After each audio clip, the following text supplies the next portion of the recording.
Vamos a hablar de los descubrimientos del pasado, que eso sí, la verdad del pasado también se irá descubriendo y todavía no está descubierto toda la verdad sobre el pasado de la naturaleza humana. Y el ejemplo es el comentario que va a leer, que ahora David va a leer la segunda noticia, que es así, pertenece a un campo, no que yo sea especialista, pero que lo he estudiado tanto como el derecho, que es la antropología, la prehistoria de la humanidad. La noticia describe un hecho que ocurrió hace 10.000 años en Kenia, y el titular dice: la masacre más antigua en la historia de la humanidad. El descubrimiento de 27 cadáveres de personas asesinadas muestra que la guerra está presente en sociedades humanas desde la antigüedad. Bien, en el país está la noticia mucho más resumida, más pequeña, y el título tampoco se parece mucho al del Mundo, pero no es exactamente igual, porque dice: una masacre hace 10.000 años, habla sobre el origen de la guerra. Ahí se equivocan por completo. ¿Cómo un origen de la guerra? Vamos a ver el descubrimiento en qué consiste. A ver si eso es origen de guerra alguna. Vamos a ver. En primer lugar, en Kenia, en un lago de Turkana, en un sitio fértil, rico, con agua potable, ideal para que ahí prospere la naturaleza humana, el grupo humano, pues bien, ahí se ha descubierto, entre otros también, como casi siempre, y por eso han durado más, 27 cadáveres de personas que han muerto de muerte violenta, asesinados. Bien, de esos 27 cuerpos, 21 eran adultos, 8 hombres, 8 mujeres, otros 5 no han sido identificados el sexo, pero sí, una de las mujeres estaba en avanzado estado de gestación, ya que se encontraron en su cavidad abdominal restos de huesos de un feto de entre 6 y 9 meses. Estaba sentada con las manos cruzadas entre las piernas, lo que sugiere que estuvo atada. Los otros 6 cadáveres pertenecen a niños, todos ellos menores de 6 años, con un adolescente que tenía entre 12 y 15 años.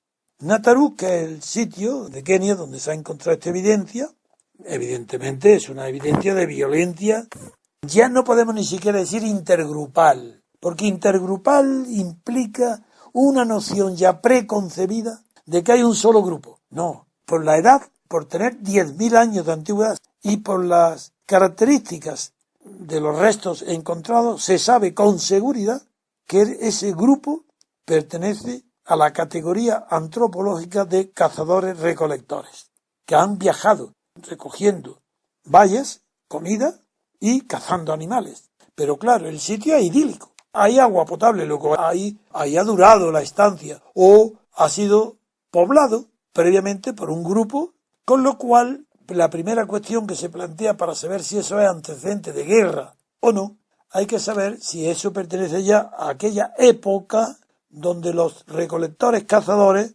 cuando llegaban a tener una población de alrededor de 200 o superaban los 200 individuos, se producía el fenómeno que llaman los antropólogos la mitosis, que se dividía no por mitad, pero que un grupo se separaba para asegurar la supervivencia. Bien, lo que sí es seguro es una cosa. Primero, eso no es un acto de guerra, porque sería imposible que fuera en guerra con niños y con mujeres a punto de parir. Eso no es un acto de guerra, por tanto, todos los titulares están falsos. Eso no indica que la guerra, yo no quiero decir que no hubiera guerra, y antes de eso, y a lo mejor 100.000 años antes, pero lo que digo es que el descubrimiento no asegura ni patrocina una tesis diciendo que hace 10.000 años que se creía en la teoría del buen salvaje procedente de Rousseau Dalmacio. Se creía incluso en los antropólogos que en esa época paleolítica anterior, donde había claro que había armas de piedra obsidianas para matar, las puntas de flecha y puntas de lanza. Una piedra cualquiera. Sí, se ha encontrado la obsidiana. Ya. Es que se ha encontrado allí. Ya. Cosa rara, porque siendo habitual eso en México, sin embargo aquí es raro porque en esa región no hay la piedra obsidiana. Eso demuestra que los matadores, los asesinos, han venido de más lejos, porque traen una piedra que no está allí, no es propia de la región. Luego, es claro que es importante saber la piedra, es que cada detalle, el más mínimo, igual que en un descubrimiento de un asesinato hoy, la policía o los investigadores, es que el detalle más insignificante para otro, para el profesional investigador de un crimen, se convierte en la piedra angular del descubrimiento del crimen, aquí pasa lo mismo en antropología. Hay que atender todo, hasta qué tipo de alimentos tienen, para saber si los cadáveres tienen restos de alimentos que han tenido o las procedencias de los minerales que tienen en su cuerpo asimilados, proceden de esa región donde han sido matados o de otra más lejana. Bien, lo que yo quiero decir es que por los estudios y situación de la antropología se puede estar en condiciones de afirmar que eso no es un acto de guerra, que es masacre evidente. Y no solo porque haya 27 cuerpos, que habría más, 27 son los encontrados, pero si hay niños y mujeres embarazadas, 27 parece muy poco, probablemente habría más. Pero eso, ¿qué es lo que descubre? ¿Una masacre? Sí. Ahí ha habido un asesinato, no un acto de guerra, masacre. Entonces, ¿cómo pueden ser las masacres en los actos de guerra? Hombre, en aquel tiempo ya está muy próximo todavía al rapto de mujeres, como una de las condiciones esenciales del nacimiento de la humanidad, que está representado muchísimo posterior, pero que obedece a estas costumbres antiguas, ancestrales, por el rapto de las Sabinas. Todo eso refleja unas épocas donde el rapto de mujer era la única manera que tenía una tribu de reproducirse sin producir taras o rarezas anatómicas o fisiológicas o funcionales en la tribu. Hasta el punto de que el rapto de mujeres, como norma de conducta normal, sí, norma normal, que para la reproducción en la tribu de esos tiempos, estoy hablando, era normal el rapto de mujeres. La prueba está en que han quedado en las antiguas costumbres más primitivas que la mujer no entra, por ejemplo, casa de la palabra. Las mujeres no entran en la casa de palabra porque los secretos de la tribu, de los hombres. ¿Por qué no entran? Porque la mujer es enemiga, porque ha sido raptada a la fuerza en un clan y un grupo enemigo. Y de ahí viene la tendencia, todavía vigente en sociedades rurales, de que la mujer que viene a casa del hijo, porque lo normal hoy es que en los matrimonios el varón vaya a vivir al clan, a la familia o al grupo pequeño, reducido, nuclear, de la mujer. Y ahí no se produce el fenómeno de considerar al hombre como un enemigo. En cambio, en los casos donde la mujer tiene que vivir en casa de la familia del hombre, o que rodeada de la vida del hombre, los secretos familiares no se le transmiten a la mujer todavía. Figuraros el arraigo que tiene en la naturaleza humana, en lo más profundo de la naturaleza humana, la antigua costumbre de que las mujeres eran raptadas a tribus enemigas, por tanto eran consideradas como enemigas. Y la preocupación es que no participara de los secretos de la tribu raptadora, porque eso se suponía que era entregar al enemigo los secretos de la supervivencia, no solo de costumbres, comidas, sino los secretos de la familia. Volviendo al descubrimiento. Por un lado, tiene muchísima importancia el número que revela que si hay una mujer en gestación y niños, pues posiblemente porque más lejos se descubrirá pronto otros cadáveres parecidos. Esto ha sido un primer descubrimiento que abre una nueva vía. Y la nueva vía que abre es que hasta ahora era muy frecuente en la antropología, yo me reía de todo ello, la teoría del buen salvaje, Dalmacio. Hasta ahora incluso antropólogos en esa época creían y están hoy rasgándose las vestiduras de saber, uy, si había guerra y masacre hace 10.000 años, pero ¿cómo? Si eso es la naturaleza humana. Entonces, y es importantísimo que quiero leerlo literalmente, porque la inteligencia de uno de los descubridores de esta matanza, de esta masacre, uno se llama Robert Foley, y uno de ellos, contra la idea del buen salvaje, ha dicho literalmente, y es el coautor de esta investigación, y él no tiene dudas de que tanto la agresividad y la capacidad de matar como la de amar están en nuestra biología, sigue entre comillas. Gran parte de lo que sabemos sobre la biología evolutiva de los humanos sugiere que matar y amar son dos caras de la misma moneda. Yo pienso exactamente igual. La naturaleza humana desde que existe no ha cambiado. Si es que no ha cambiado. Si es que hace 10.000 años los sentimientos son los mismos que hoy. Evolucionan, claro que evolucionan las costumbres. Evoluciona la riqueza, la producción de riqueza, se suavizan las costumbres, prevalece más, pero no prevalece por eso más el amar sobre el matar. Porque si no matamos, como antes, es por miedo al castigo, por miedo a las leyes. Pero en la naturaleza nuestra está el mismo instinto, la antipatía hacia otra persona. Esa antipatía normal, eso se traduce como un deseo de matar, que no lo haces. Y el amar, igual, habrá un avance grande en el matrimonio o la unión de dos personas nada más, sobre la poligamia. Bien, será un avance para la sociedad, pero el instinto de matar y amar no ha cambiado, es el mismo.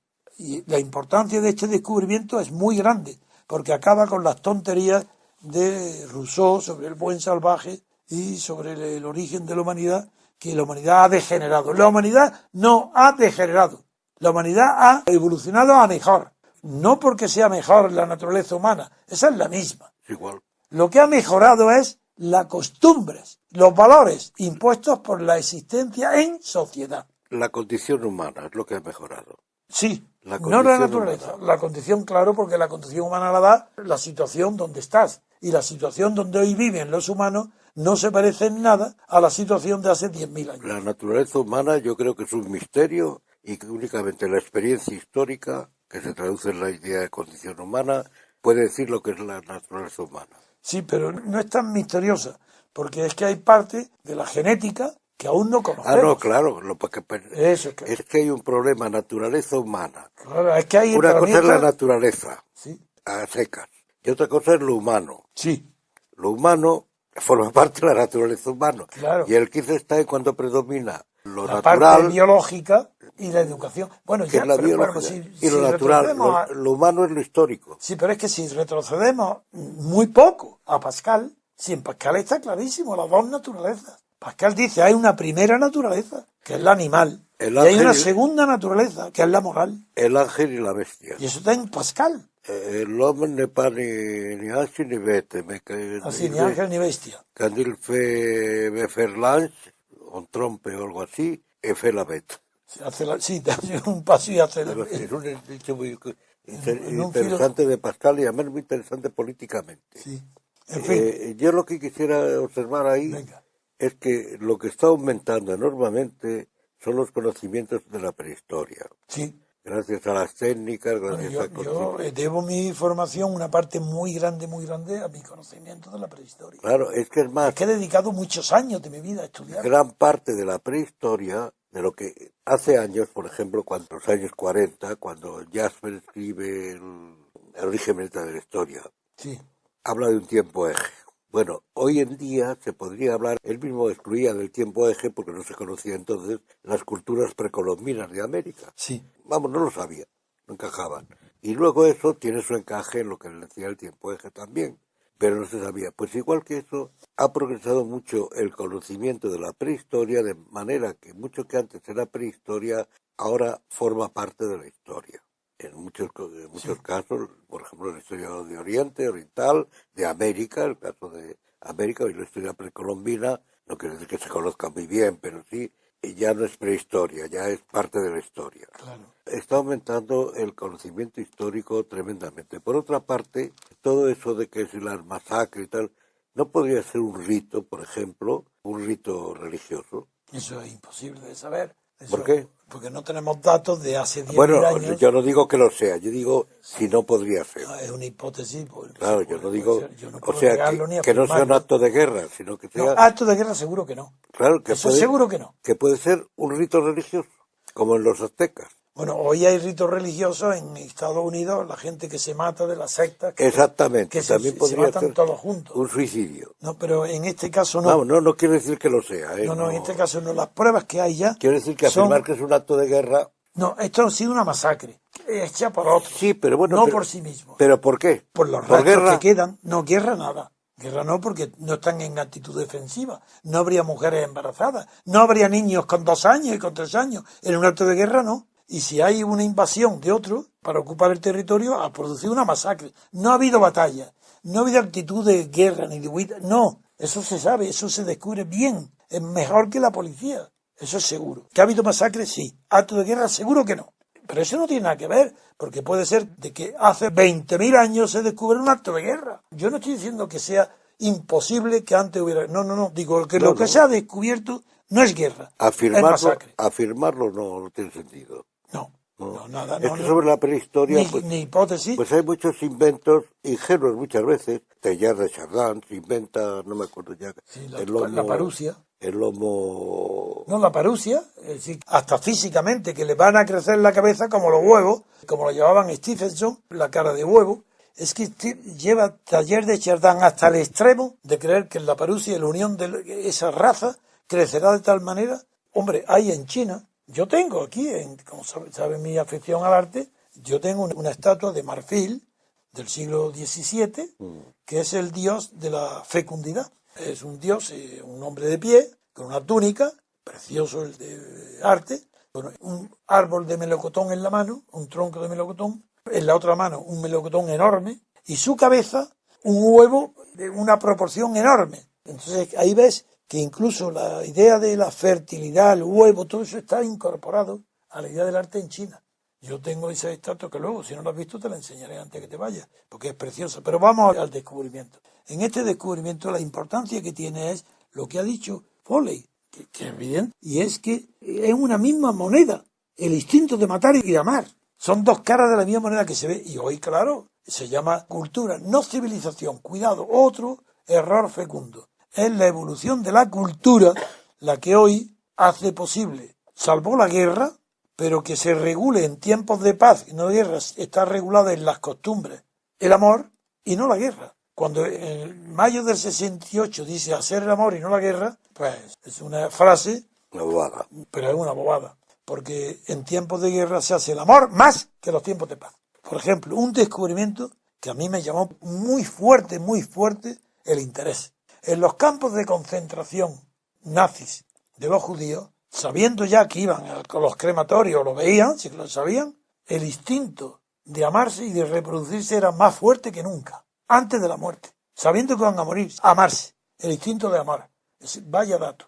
Bueno, pues... Bueno, es que la reproducción, es el caso de la amante religiosa.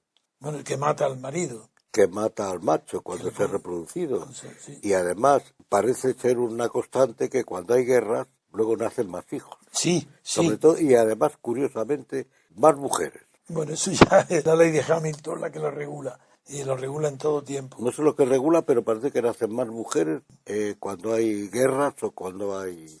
En fin, o después de la yo estoy posguerra. muy emocionado, contento de leer esta tesis, este descubrimiento, porque es mi pensamiento por el examen de la naturaleza humana. Cuando he escrito Pasiones de servidumbre, es porque yo estoy obsesionado con las pasiones buenas y las pasiones malas, porque hay pasiones buenas y otras malas, y por eso he escrito ese libro en contraste con las pasiones clásicas que describe Descartes, Spinoza y Hobbes, sobre los 7 pasiones principales y demás derivadas. No, yo hablo ahí de 60 tipos de pasiones, porque la pasión es todo aquello que el instinto te obliga a hacer y que no tienes suficiente control para impedirlo. Eso es la pasión.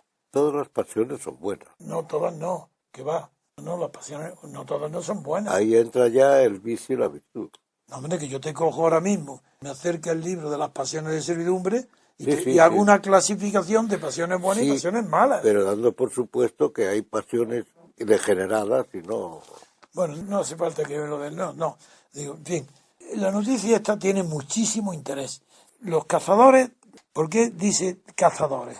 Otra tesis. Porque las armas que llevaban de piedra de obsidiana, lanzas y flechas, no eran para matar a distancia. Cuando de verdad el cazador adquiere su naturaleza típica y construye los tribus de cazadores, es cuando aprende a distar con la lanza a distancia. Y las pruebas presentadas hasta ahora parecen puntitas muy pequeñas de piedra. Luego no está acreditado que sean de lanzas, aunque se supone que algunas pueden pertenecer. Podrían haber latado. Sí, puede ser. En fin, nada más que la noticia me ha despertado mi interés, que revela que la naturaleza humana, todo lo que conocemos es que no ha evolucionado, porque también, hombre, uno de los secretos maravillosos de la teoría de Darwin, que yo no me meto ahora en ella porque no quiero defender ninguna cuestión que pueda ser contestada por razones ideológicas, ni defendida por razones ideológicas. Pero es una hipótesis. Es una hipótesis, claro. Pero la teoría de Darwin es que la función no crea el órgano, sino que es el azar el que crea algo que antes no existía, y resulta que lo que el azar crea, por entre millones y millones de posibilidades, una es que crea algo que sirve mejor para conservar la vida que sin ese azar que ha producido. Esa es la teoría de Darwin. Es el azar. No es que las funciones terminen creando el órgano como pensaba Lamarck. Eso no. Pues bien, este descubrimiento consagra la tesis del estado de guerra permanente cuando hay que disputarse los recursos de la vida. Entonces, la pelea por tener mujeres y comida y animales o refugio contra las tempestades o refugio contra el frío o refugio contra el calor. Y esa región es muy, muy fértil, donde era muy apetecible para establecerse. Y es posible que estos sean los primeros intentos de establecerse y que hayan descubierto y que vienen otros y haya producido una masacre para apoderarse del terreno. Claro, lo que las mujeres, no creo que fuera para raptar mujeres, por los síntomas que hay de los niños, no. Lo que no es un acto de guerra, eso es imposible, y segundo, es un acto de violencia de unos hombres contra otros, de los individuos contra sí, perteneciente hasta lo que sabemos ahora en la propia naturaleza humana. Con eso terminamos. Si tú quieres añadir algo, don Marcio. No, remachar eso que la naturaleza humana en contra de las ideologías hoy vigentes, muchas de ellas, feminismo, homosexualismo, todas esas cosas, ecologismo y demás, ha sido siempre la misma, que pueden modificar accidentalmente, pero nada más. Y que por eso hay que hablar de la condición humana, Sí, más sí, que de la naturaleza está muy bien humana. la distinción entre naturaleza humana y condición humana. Que la condición humana es lo que se sabe de lo que es el ser humano. Claro. Pero que como hay esa combinación entre lo natural y lo humano, Lo que adquirido. sería lo espiritual. No, yo ahí retrocedo otra vez a Pascal, porque en Pascal es donde está más claro la doble naturaleza, Sí, sí. la animal y la humana. Que esa idea, si me permites, ¿Cuál? La de Pascal. la idea es la unión de lo natural y lo sobrenatural. En Bueno, teología, no, sí, no. en teología sí, Y que eso ha sido destruido, en la doctrina sí. curiosamente, tanto por la propia teología, por Cayetano, una interpretación de Sí, Cayetano el discípulo de Santo equivocada Tomás. de Santo Tomás, y que luego ha corrido por ahí, como por Hobbes y Descartes. Cuando Hobbes inventa el contrato social, el hombre de pronto se puede volver sociable. Y por Descartes, con el cogito Sí, ergo sum. yo pienso, luego existo. Claro, y entonces viene ya ahí, y que es la naturaleza humana, entonces hay que separar lo humano de lo natural, en fin, todas esas cosas. Ajá.